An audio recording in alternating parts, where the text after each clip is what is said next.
সেটা হচ্ছে আসলে আমরা সকলে জানি বর্তমান পৃথিবীতে একটা অ্যাপস্টিন ফাইল নামে একটি ফাইল উন্মুক্ত হয়েছে, যেটা আসলে মানবতার যেই ফেরিওয়ালা, যাদেরকে আমরা মানবতার স্লোগান দিতে শুনি, যারা নারীবাদের স্লোগান দেয়, যারা শিশু অপরাধের স্লোগান দেয়, আবার তারাই সেই অপকর্মের মূল হোতা।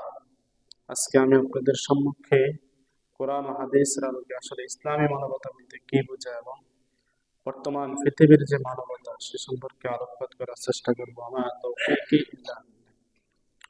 সম্মানিত হাজিরিন, আসলে আমরা সকলেই শুনেছি, আমরা সকলেই জানি অ্যাপস্টিন নামের একটা ফাইল। মূলত হচ্ছে অ্যাপস্টিন হচ্ছে একজন ব্যক্তির নাম। মূলত এই ব্যক্তি হচ্ছে ড্রাগ ড্রাগ আর্ট, মানে হচ্ছে একটা অন্ধকার জগতের লোক। উনি এমন একজন লোক, যে লোক সারা বিশ্বের বড় বড় প্রভাবশালী তার কাছে জিম্মি ব্ল্যাকমেইল করে রেখেছেন তিনি। মানুষকে আসলে আপনি দুইটা জিনিসের মাধ্যমে ব্ল্যাকমেইল করা সম্ভব, একটা হচ্ছে টাকা আর একটা হচ্ছে নারী। এই দুইটার মাধ্যমে মানুষকে আপনি সারা জীবন আটকিয়ে রাখতে পারবেন। এই জন্য তেমনি ভাবেই পৃথিবীর বড় বড় যারা ক্রিমিনাল রয়েছে, যারা বড় বড় অপরাধী রয়েছে, তারা সব সময় বিত্তশালীদেরকে, প্রভাবশালীদেরকে এই দুইটা বিষয়ের মাধ্যমেই তারা টার্গেট করে এবং তারা সারা জীবন এই দুইটা বিষয় তারা সেগুলোর উপর রিসার্চ করে, সেগুলোর উপর তারা গবেষণা করে তারা সাকসেস হয়। সম্মানিত হাজির, তাহলে আসলে আমি আপনাদের সম্মুখে আজকে মূলত এফস্টিন ফাইলটা আসলে কি। এফস্টিন ফাইল হচ্ছে এটা এক ধরনের একজন ব্যক্তির অপরাধের একটা ফাইল, নথিপত্র, একগুচ্ছ ফাইল। এবং সে ফাইলের পরিমাণ কত সেটা শুনলে আপনারা হতভম্ব হয়ে যাবেন। সে ফাইলের পাতা হচ্ছে 30 লক্ষ পাতা, মানে একজন ব্যক্তির অপরাধের লেখনীর পাতা হচ্ছে 30 লক্ষ পাতা।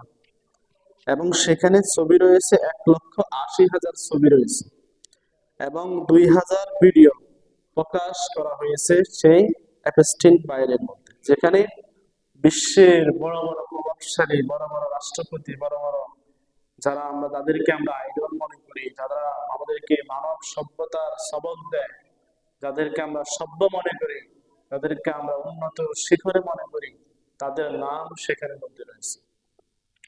সম্মানিত হাজির, আসলে এই এপস্টিন ফাইল মূলত, এপস্টিন হচ্ছে একজন ব্যক্তি যিনি শিশু নির্যাতনের মধ্যে, যিনি কি শিশু নির্যাতনের অভিযুক্ত একজন আসামি। তিনি আমেরিকার একজন ইহুদি একজন নাগরিক ছিলেন। তো তিনি আমেরিকার মধ্যে একটি দ্বীপ তৈরি করেন। সেই দ্বীপটা হচ্ছে ফ্লোরিডে, অর্থাৎ সাগরের মাঝখানে একটা দ্বীপ তৈরি করেন। সেই দ্বীপের মধ্যে আপনার মানে দুনিয়ার বলতে গেলে দুনিয়ার এক ধরনের একটা জান্নাতের মতো। সেখানে আপনার সবকিছু আছে, পার্সোনাল ফ্লাইট, এরপরে আপনার পার্সোনাল যে বলতে যা কিছু প্রয়োজন সবকিছু সেখানে রয়েছে, এমন একটা দ্বীপ। এবং সেখানের কাজ কি, সেটার মধ্যে বিশ্বের বড় নামি দামি প্রভাবশালী অর্থনীতিবিদ, বিজ্ঞানী, বিভিন্ন পর্যায়ে উচ্চ পর্যায়ের লোকদেরকে সেখানে এই এফএসটি লোকটা তাদেরকে ইনভাইট করে। ইনভাইটের মাধ্যমে তাদেরকে বিভিন্ন আনন্দ ফুর্তির মাধ্যমে সেখানে তারা অবস্থান করে। অবস্থান করার পরে সেখান থেকে তারা যেই সমস্ত রুমের মধ্যে সিসি ক্যামেরা লাগানো থাকে, গোপন সিসি ক্যামেরা লাগানো থাকে, সেই গোপন সিসি ক্যামেরার মাধ্যমে গোপন ভিডিও ধারণ করে এগুলো সংরক্ষিত রেখে তাদেরকে ব্ল্যাকমেইল করে। আসলে মূলত অ্যাপস্টিন এই লোকটা আসলে কি, মূলত এই লোকটা সে 2006 সালে সর্বপ্রথম সে শিশু ও যৌন অপরাধী হিসেবে অভিযুক্ত হয়। মানে শিশু বলতে নারী শিশু, যে মেয়ে শিশু যারা রয়েছে 3 বছর থেকে 6 বছর, 9 বছর, অর্থাৎ 10-12 বছর, 3 থেকে আপনার 10-12-13 বছর পর্যন্ত এই মেয়েদেরকে তারা অপহরণ করতো আমেরিকা এবং তার পার্শ্ববর্তী আশেপাশে যে অঞ্চলগুলো আছে সেখান থেকে তারা এদেরকে অপহরণ করত। অপহরণ করে ওই ফ্লোরিড যে দ্বীপটা রয়েছে সেখানে তাদেরকে নিয়ে যেত, তাদেরকে বিভিন্ন প্রলোভন দেখি, তোমাদেরকে অনেক বড় বড় শিক্ষিত বানানো হবে, অনেক বড় বড় ইঞ্জিনিয়ার বানানো হবে, অনেক বড় বড় তোমাদেরকে কি বিভিন্ন প্রলোভন দেখিয়ে তাদেরকে ওই ফ্লোরিড দ্বীপের মধ্যে নিয়ে যেত। ফ্লোরিড দ্বীপের মধ্যে নিয়ে গিয়ে সেখানে তারা এই বড় বড় নামি দামি যে রাষ্ট্রপতিরা রয়েছে, যারা প্রভাবশালী পৃথিবীর মধ্যে, যারা বিল গেটস, এরপর হচ্ছে হকিস্টেন, এরপর আপনার এই বারাক ওবামা, ডোনাল্ড ট্রাম্প, এভাবে বিশ্বের নামি দামি ব্রিটিশ রাজপুত্ররা, নামি দামি যারা রয়েছে, তাদেরকে সেখানে ইনভাইট করে এই শিশুদেরকে দিয়ে তারা তাদের চাহিদা পূরণ করত।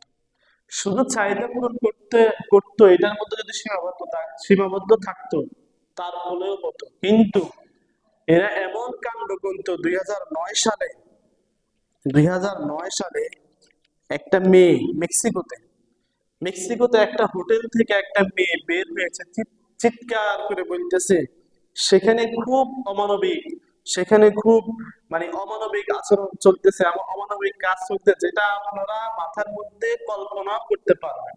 সেখানে কি চলতেছে? সেখানে তারা ছোট ছোট বাচ্চাদেরকে, মেয়েদেরকে তারা তাদের যৌন নিঃস্ব যেটা সেটা সেটা তারা ভোগ করতেছে।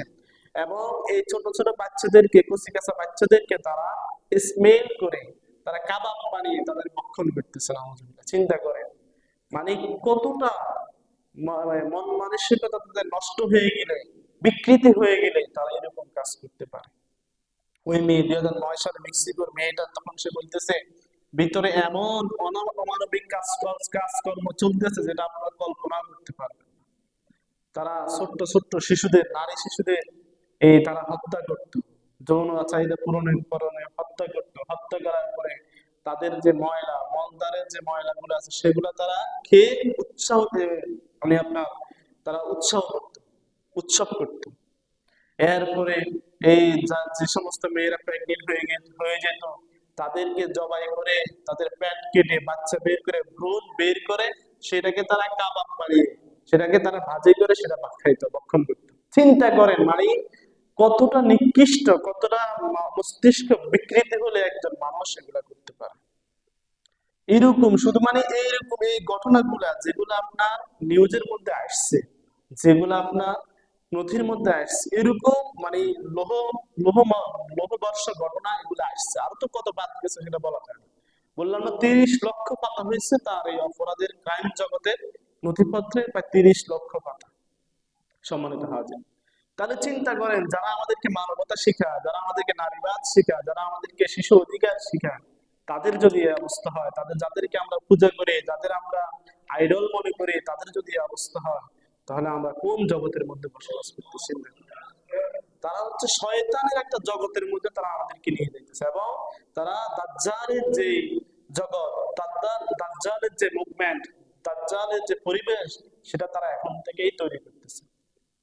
সম্মানিত হাজিরিন, এজন্য চিন্তা করেন তারা এইভাবেই ডোনাল্ড ট্রাম্পকে তারা বিভিন্ন ওই দেশের মধ্যে এফিস্টন ফায়ার, যে এফিস্টন নামক যে লোকটা ছিল, সে শুধু একা করতো না, তার স্ত্রীর সহযোগিতা করত।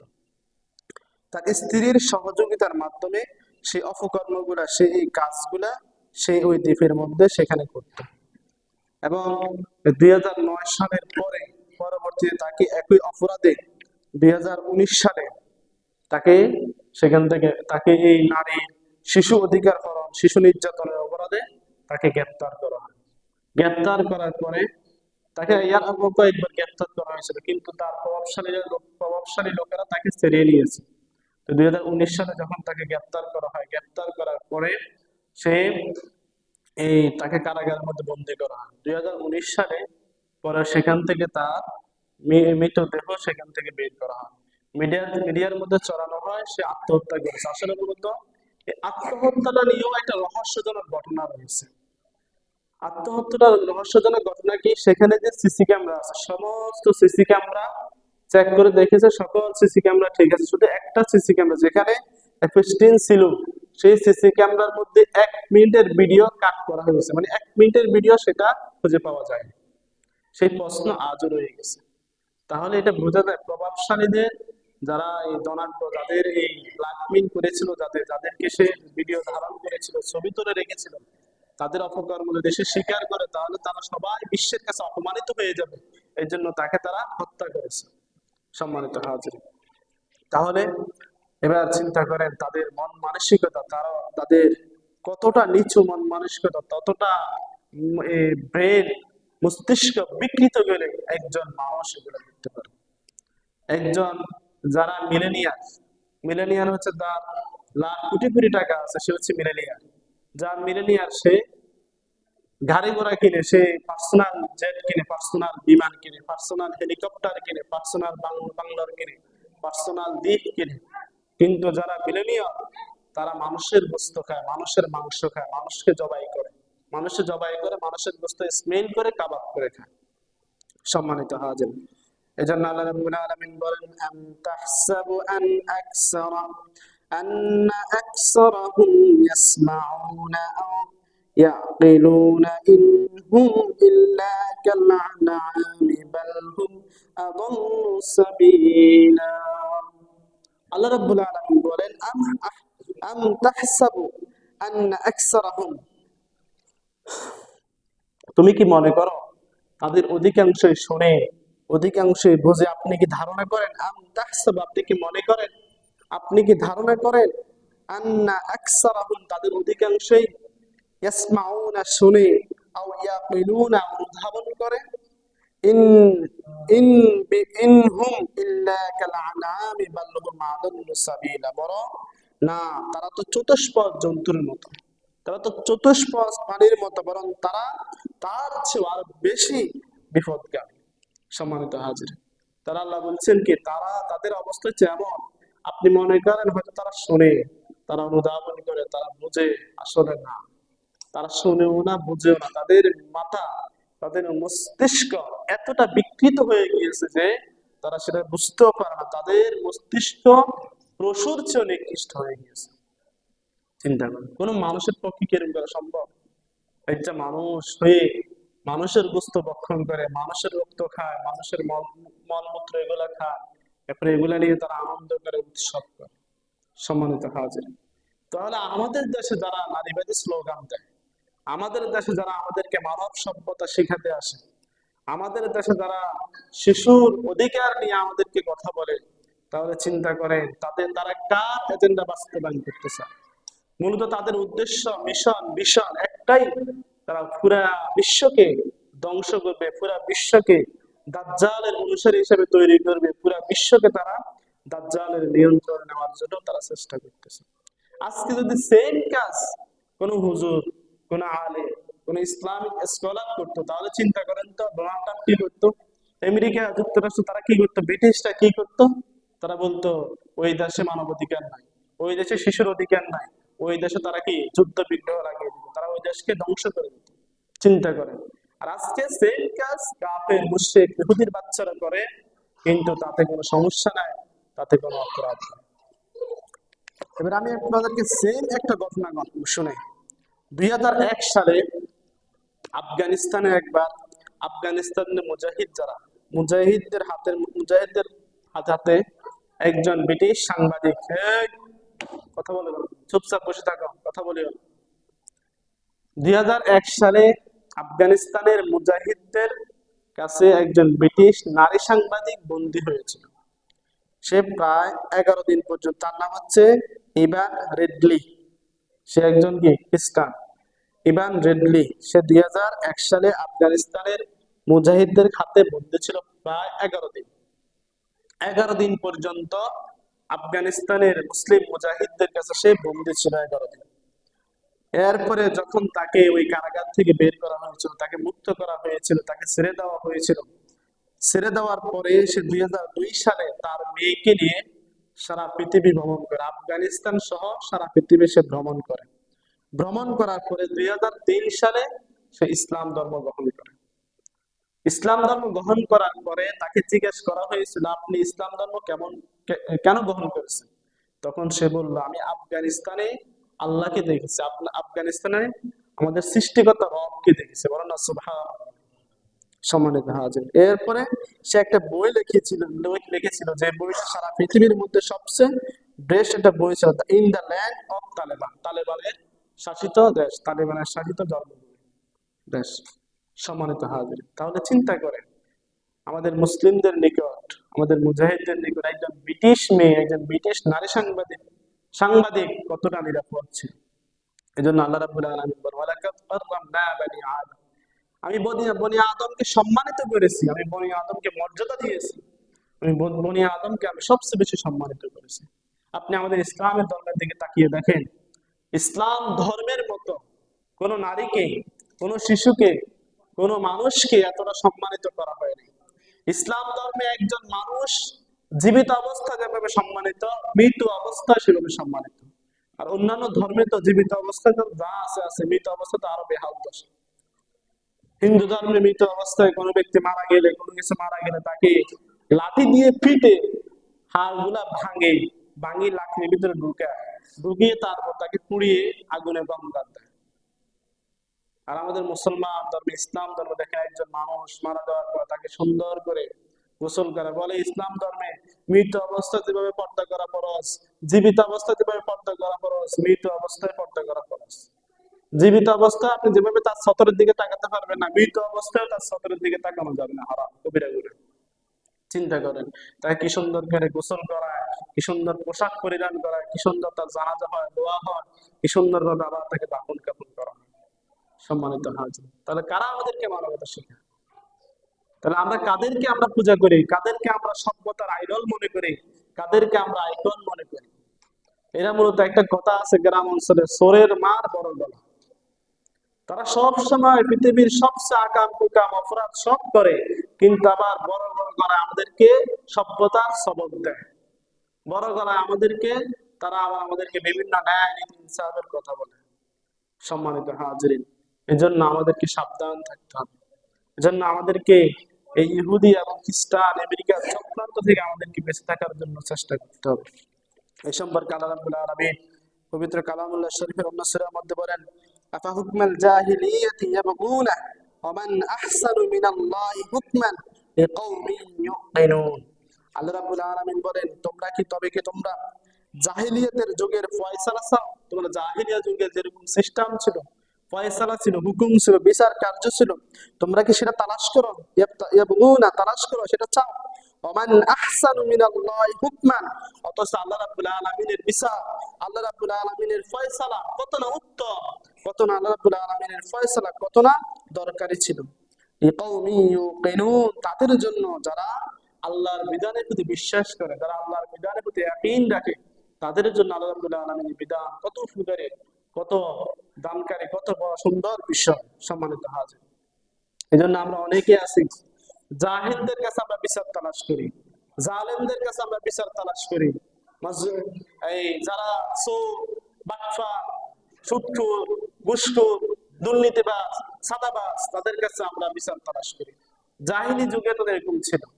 জাহিলি যুগে যারা সমাজের মধ্যে সবচেয়ে বেশি সুদের কারবারি করতো, তাদের কাছে মানুষ, টাকা পয়সা ছিল যার কাছে বেশি, তাদের কাছে মানুষ বিচার তালাশ করতো, তারা বঞ্চিত হতো, বিচার নামে কোনো বিচারই ছিল না। তেমনি ভাবে আমাদের বর্তমান সমাজ, আমাদের বর্তমান রাষ্ট্র, আমাদের বর্তমান বিশ্ব একই অবস্থা।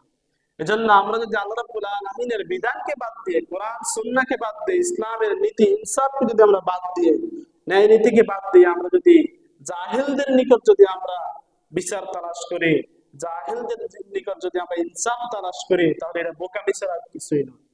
সম্মানিত হাজির, এই জন্য আমরা কখনো, আমরা এমন লোকদেরকে বিচারক হিসেবে নিযুক্ত করবো যারা কোরআন হাদিসের জ্ঞান আছে, যা নিজের ভিতরে দ্বীন আছে, ইসলাম আছে, যা নিজের ভিতরে, যার পরিবারকে সে হ্যান্ডেল করতে পারে, যার পরিবারের মধ্যে ন্যায় নীতি ইনসাফ আছে। এমন একজন লোকের কাছে আপনি বিচার চাইতে গেছেন যার পরিবারে ঠিক নেই, যার পরিবারের মধ্যে কলহ লেগে আছে, যার পরিবারের মধ্যে শান্তি নেই, তার কাছে আপনি কি শান্তি খুঁজবেন? সে নিজে তো অশান্তিতে আছে, আপনাকে শান্তি শান্তি দেবে কোথায় থেকে? এই জন্য সম্মানিত হাজির, আমরা জাহিলদের কাছে, জাহিলি যুগের যদি সভ্যতা যদি আমরা ফিরিয়ে আনতে চাই, তাহলে আমাদের দুর্ভাগ্য হতভাগা ছাড়া কিছু নেই। আল্লাহ রাব্বুল আলামিন আয়াতের মধ্যে বলেন, আতাদউনা বাআলান ওয়া তাযারুনা আহসানাল খালিকিন। আল্লাহ রাব্বুল আলামিন বলেন, তোমরা কি বাআল নামক মূর্তির কাছে পূজা করছো? তোমরা কি বাআল নামক মূর্তির পূজা করছো?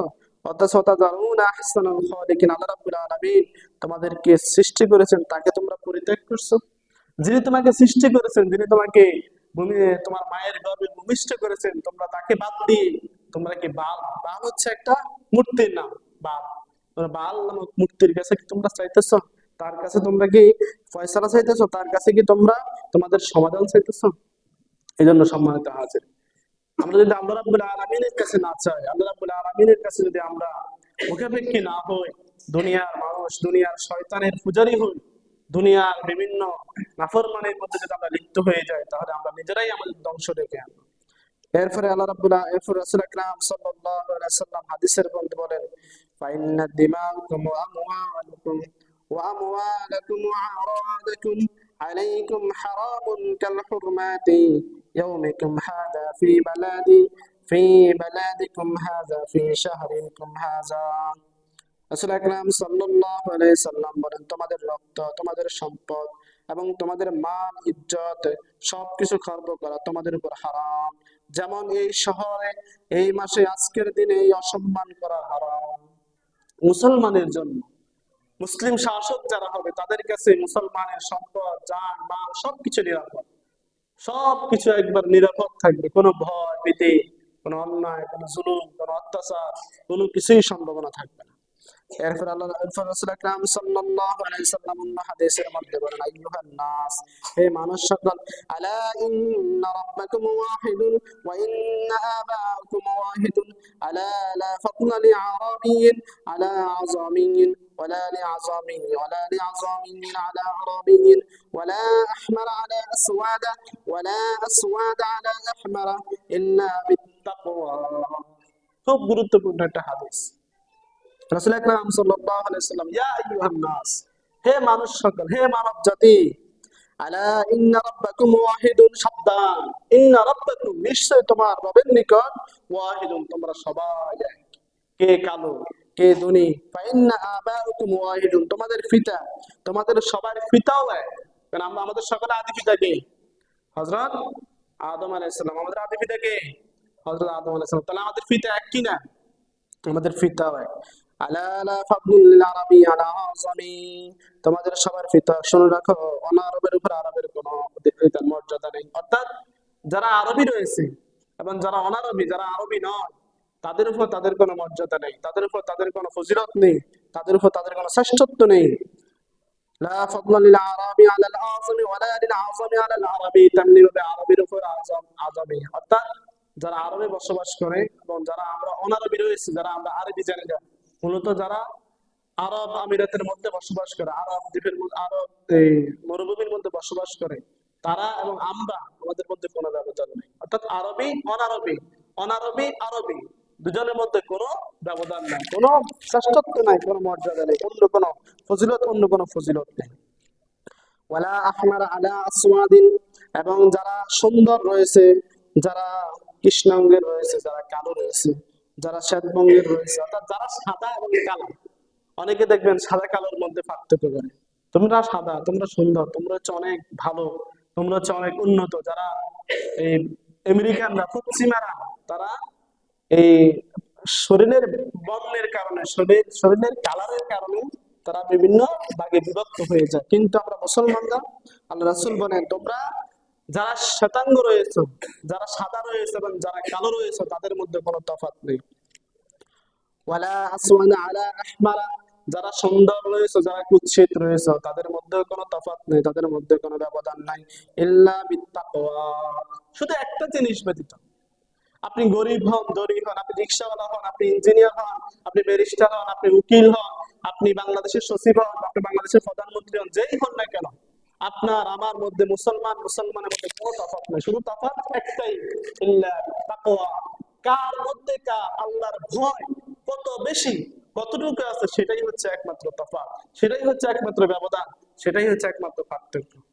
সম্মানিত হাজির, এজন্য এক হাদিসে আছে, ইন্নাল্লাহা লা ইয়ানজুরু লিসুওয়ারিকুম ওয়ালা জিসামিকুম, আল্লাহ রাব্বুল আলামিন তোমার শরীর, তোমার নূরানী চেহারার দিকে তাকাবেন না, তিনি তাকাবেন ওয়ালাকিন ইয়ানজুরু লিত্তাকওয়া, তিনি তোমার অন্তরের ভিতরে তাকাবেন, তোমার ভিতরে কতটুকু তাকওয়া আছে, তোমার ভিতরে কতটুকু আল্লাহর ভয় আছে, তিনি সেটার দিকে তাকাবেন। তুমি কি মানুষের হক মেরে খাও কিনা? তুমি কি অন্যায়ভাবে কোনো সম্পদ ভক্ষণ করো কিনা? তুমি কি আল্লাহ রাব্বুল আলামিনের সকল কাজের ক্ষেত্রে অন্যায় করলে অন্যায় এবং ন্যায় করলে ন্যায়, সেটা তোমার উপলব্ধি হয় কিনা? তোমার ভিতরে অন্যায় করার পরে তোমার ভিতরে অনুশোচনা হয় কিনা? তোমার অন্তর কন্দনৃত হয় কিনা, ব্যথিত হয় কিনা? তাহলে তুমি বুঝবে তোমার ভিতরে তাকওয়া আছে। সম্মানিত হাজির, এই জন্য দেখবেন আমরা যারা মসজিদে আছি, মুসলমান রয়েছি, আমাদের মসজিদের মধ্যে একই কাতারের মধ্যে দলীয় দাঁড়ায়, গরিবও দাঁড়ায়, একই কাতারের মধ্যে রিক্সাওয়ালাও দাঁড়ায়, প্রেসিডেন্টও দাঁড়ায়, একই কাতারের মধ্যে মুসিও দাঁড়ায়, একই কাতারের মধ্যে আবার শিক্ষকও দাঁড়ায়, ডাক্তারও দাঁড়ায়, একই কাতারের মধ্যে মসজিদের ইমাম সাহেবও দাঁড়ায়, আবার একই কাতারের মধ্যে মসজিদের সবচেয়ে নিম্ন খাদেম যে সেও দাঁড়ায়। সম্মানিত হাজির, এজন্য আমরা আমাদের মুসলমানদের মধ্যে কোনো ব্যবধান নেই। এজন্য যারা আমাদেরকে মানবতা শিখাতে আসে, যারা আমাদেরকে সভ্যতা শিখাতে আসে, তারা হচ্ছে সবচেয়ে বড় জাহেল, তারা সবচেয়ে বড় মূর্খ, তারা সবচেয়ে বড় জঙ্গল। সম্মানিত হাজির, তাহলে আজকে আমার মূল বিষয় যেটা, আসলে আমরা সকলেই জানি আল্লাহ রাসূলের সময়টা জাহিলি যুগ ছিল, অন্ধকার যুগ ছিল। যে অন্ধকার যুগে নারীর কোনো অধিকার ছিল না, নারীদেরকে পণ্যের মতো ক্রয় বিক্রয় হতো, নারীদেরকে ভোগ বিলাস করতো। এরপরে যারা সমাজের মধ্যে সম্পদশালী ছিল, তারা গরিব অসহায়দেরকে তারা জুলুম করতো, অন্যায় করতো, অবিচার করতো। তেমনি ভাবে আমাদের বর্তমান জামানাও এর চেয়েও জাহিলি যুগকে ফেল করতেছে বর্তমান জামানা। যে আমি আর যেটা বললাম, এই এফএস-10, যে এফএস-10 এর যে ঘটনাগুলো বললাম, চিন্তা করে মানুষের মস্তিষ্ক কতটা বিকৃত হলে ছোট ছোট নারী শিশুদের মেয়েদেরকে তারা স্মেল করে, মেয়েদেরকে তারা কাবাব বানিয়ে তাদেরকে ভক্ষণ করে খায়, এবং সেটার মাংস ভক্ষণ করে, তার ভক্ষণ করে, তার ভ্রূণ খায়, আর বিভিন্ন জিনিস, তারা মানুষের রক্ত মাংস সেগুলা খায়। আল্লাহ রাব্বুল আলামিন আমাদেরকে এই সমস্ত ইহুদি এবং খ্রিস্টান এবং ইসরায়েলের সমস্ত প্রকার ফিতনা থেকে আল্লাহ রাব্বুল আলামিন আমাদেরকে হেফাজত করুন, সকলে আমিন। এবং আমরা সকলে বেশি বেশি দোয়া করবো আল্লাহ রাব্বুল আলামিন যাতে, এখন কিন্তু দাজ্জালের জামানা, আল্লাহ রাব্বুল আলামিন যাতে আমাদেরকে দাজ্জালের সমস্ত প্রকার ফিতনা থেকে আল্লাহ রাব্বুল আলামিন যাতে আমাদেরকে হেফাজত করে, সকলে আমিন।